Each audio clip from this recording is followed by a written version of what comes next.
The immigration debate in Australia continues to heat up. Pauline Hanson, during her much publicised trip to Europe, has made comments that she loves the idea of mass deportations. That is, the notion that illegal immigrants within Australia would be forcibly removed en masse. There are around 100,000 Australians who are illegally here in Australia.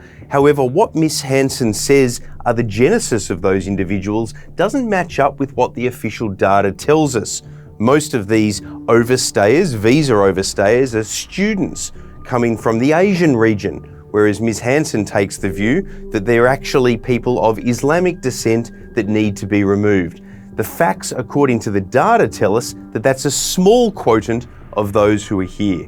But this debate that is ongoing is only fueling the divisions over what should or shouldn't happen on the issue of immigration. And it comes at the same time that we see another increase in One Nation's support. The party that Ms Hanson leads is now level pegging once again with the Labor Party on primary votes. Anthony Albanese's Labor Party is down to its lowest level of primary support since he was first elected Prime Minister back in 2022. And the coalition, of course, continued to trail both alternative parties, the One Nation Party and Labor, well out of the race. And one of the reasons for that is because of the issues around immigration and the way that Pauline Hanson has surged in the view of some Australians. But this debate is far from simple. We've had a situation recently where there's been discussion about the fertility rate in Australia, which is at an all-time low, below a replacement rate of 1.5. What does that mean? That is, for every woman in Australia, we are having 1.5 children, and you need to have an accurate replacement rate to maintain population levels, a 2.1 rate. We make that up with immigration. And the form of immigration that is involved will depend on what the government policy is around what we do on that front. Now, here's where the debate gets a bit more complicated. You have arguments that the only way to increase the fertility rate is to support a healthy level of immigration. But what does that actually mean? Well, a healthy rate of immigration doesn't need to equate to what some people might call mass immigration. The most recent data tells us that we have a net immigration figure of around 300,000. In the immediate aftermath of the COVID pandemic, in a one-year period, it got to over 500,000. It has come down since then, but it is still, for some Australians at least, higher than they might like it to be. Can you conflate this debate with the so-called fertility crisis in this country, which, if it's not addressed, will see an ageing of the population? These are to some extent separate issues when we talk about mass migration and when we talk about a declining fertility rate. Yes, immigration can fill that gap, but how you do that becomes where the debate really gets interesting. You can do it with skilled immigration specifically, filling in the gaps in the economy where we have job shortages, for example, or where you can bring in, I guess if you like, new taxpayers to help fill the hole for the budget. And this is why politicians sometimes are more in favour of large-scale immigration than some voters are. In your lived experience, a lot of voters notice things like congestion on your roads, upward pressure on housing prices, supply-side problems when it comes to housing and indeed rental accommodation as part of that mix. Immigration does continue to fuel some of those pressures, as you would expect when you're bringing in more than 300,000 new Australians every single year.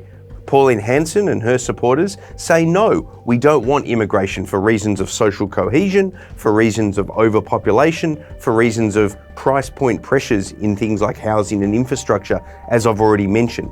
On the other side of the debate, the argument is, well, for the country to get more prosperous and to continue to grow, you need to plug holes in the economy in terms of jobs. You need to grow the population so that you can grow the overall economy. One of the challenges about this, though, on the lived experience of Australians, is that while immigration does contribute to economic growth in overall terms, it doesn't necessarily sort economic growth on a per capita basis. That is to say, whether we as individuals feel like we are getting wealthier year on year. It does mask the idea of a possible recession in the technical sense, but we've heard a lot in recent years about Australia being in a per capita recession, and we're on the cusp, perhaps, of another one in the next year or two ahead. Immigration doesn't fix the per capita recession problem, but it does solve the challenges and wards off the risk of a technical recession for the overall economy, which again is why in a budgetary sense, the political class like immigration conceptually.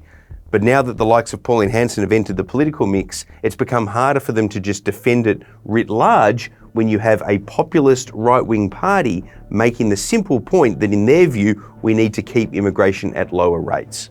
The other challenge here, of course, is that there's sort of an accepted wisdom to some extent that when you have an aging of the population, or if you don't have population growth, that's a bad thing.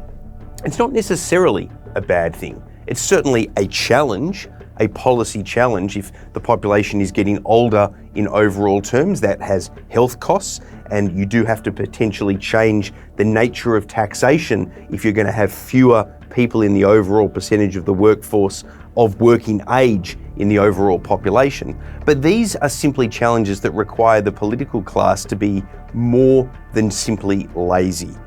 Immigration, at one level, whether you are in favour of it or opposed to it, it is a simple, lazy political fix for major parties that don't want to do the hard work of policy reform that might be unpopular or that might be difficult to implement and require serious reforming actions.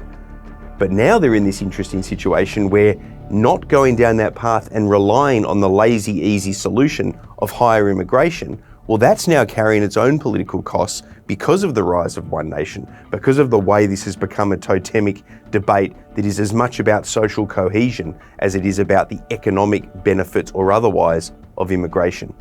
The simple fact is this: Australia is a migrant country. Most of us are either migrants ourselves or one of our parents, if not both of them, are migrants. It's been the Australian story for decades. The nature of that immigration changes decade on decade, but it doesn't change the fact that we're a migrant-dependent country. And we do have skill shortages as well. And we rely on immigration, people that come in already upskilled, to fill those gaps. These things haven't changed for a very long time. Where the debate is getting more polarised now is the extent to which we rely on immigration. And there are debates about where those migrants should or shouldn't come from. But it is not a binary debate.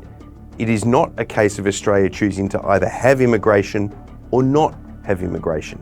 It's a debate about the quantum and balancing the very real benefits of having a strong, healthy migration program with the reality that costs come with that if the country's not prepared for a big uptake of new citizens. If we don't have the housing stock, the built infrastructure, and so on. And it's about not letting politicians get away with easy solutions to economic challenges. This country needs major economic reform, and it needs it as much, if not more, than it needs migrants to fill holes in the economy that benefit all of us. This is a polarising debate. It will be one between now and the next federal election, but the complexity of it deserves a more nuanced, closer look, rather than simply falling into some sort of ideological camp where you say you are for immigration or you are against immigration. It's not that simple.